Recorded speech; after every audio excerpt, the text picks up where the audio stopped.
Welcome to The Explainer. So today we are tackling what I like to call the hidden trap of e-commerce. You know the one. It's that brutal trap where a store successfully scales its revenue, you see all those sales rolling in, and yet somehow you are quietly losing money with every single order.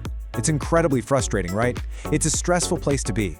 But the really good news is that mastering two very specific metrics is the absolute cure for this. So today, we're doing a complete, ground-up breakdown of contribution margin versus gross margin, based on insights from TrueProfit, just to show you exactly how to protect your bottom line. We've got a good amount of ground to cover. Here's our roadmap. Number 1, what is gross margin? Number 2, what is contribution margin? Number 3, the key differences. Number 4, applying it in real life. Number 5, final thoughts. And number 6, margin FAQs. All right, let's jump right into section 1. What is gross margin? Chances are you probably already tracked this one. Gross margin is essentially just the revenue remaining after you subtract the direct cost of acquiring or producing your products. Basically, you can think of this metric as your sourcing efficiency score. It literally represents the cash left over after you've paid the supplier, handled the manufacturing, and covered those inbound shipping costs to get the product to your warehouse in the first place. It tells you how well you're buying a product relative to what you're charging your customer for it. The math here is pretty straightforward. You just take your net sales revenue, subtract your COGS, which of course is your cost of goods sold, and divide that whole thing by your net sales revenue. Let's walk through this with a real-world example from our source material. Let's say you sell a skincare serum. Your net sales revenue, the actual price your customer pays at checkout, is $45. Your supplier charges you $14 per unit, and that includes your inbound shipping. So that $14, that's your COGS.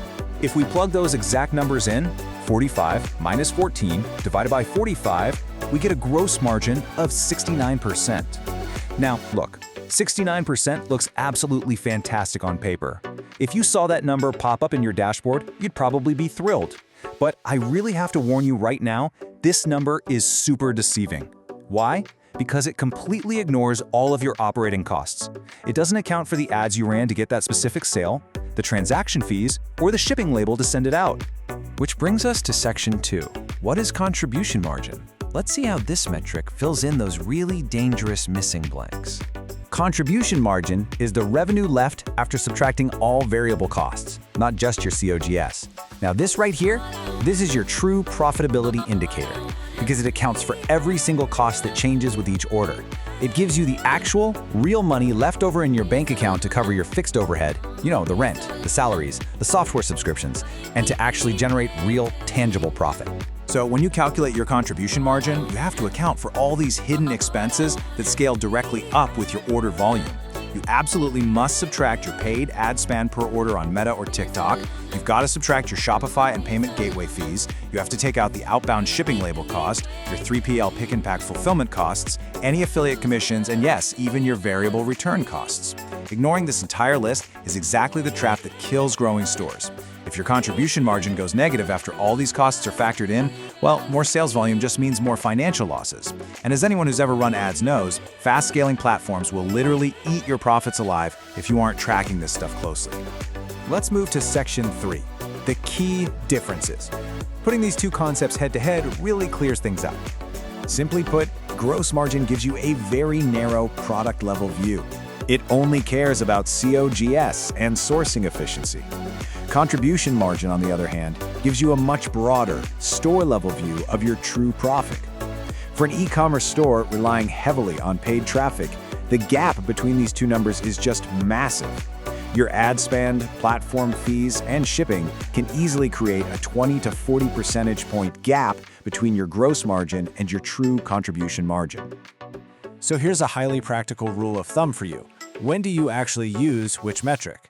Well, use gross margin when you're asking questions about your suppliers and your pricing. Questions like, should I switch manufacturers? Or is my pricing actually covering the physical product? But you use contribution margin when you're asking the big growth questions.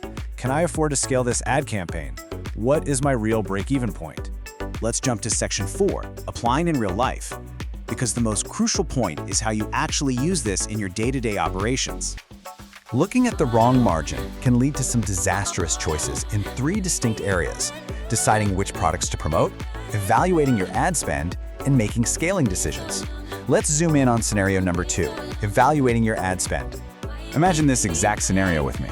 Let's say you check your Meta dashboard, and you see a campaign just generated 10 grand in revenue at a 3x return on ad spend. A 3x ROAS means you spent $3,333 on ads. Most sellers are totally celebrating here.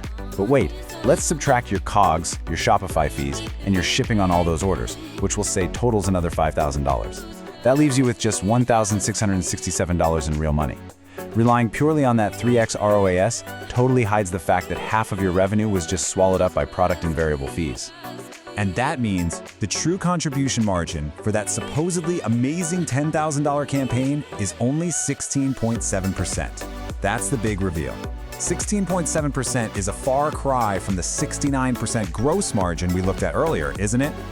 This absolutely proves that a high ROAS just does not equal true profitability. Okay, section 5, final thoughts. Let's boil this down to the absolute most important takeaway from this entire explainer. Gross margin tells you if your product makes sense. Contribution margin tells you if your business makes sense. Let that sink in for a second. This idea right here should become the core thesis of your entire financial strategy moving forward. Finally, section 6, margin FAQs. To wrap things up today, we're going to quickly tackle a few of the most frequently asked questions from real e-commerce sellers regarding these two metrics. First question, is a 30% contribution margin good? The short answer is that for stores running paid traffic, 30% is generally a really solid benchmark. But the real, honest answer? That depends entirely on your fixed overhead costs. Let's say you make $50K a month in revenue. A 30% margin means you have $15K left over. If your fixed rent and payroll is $8K, hey, you're highly profitable.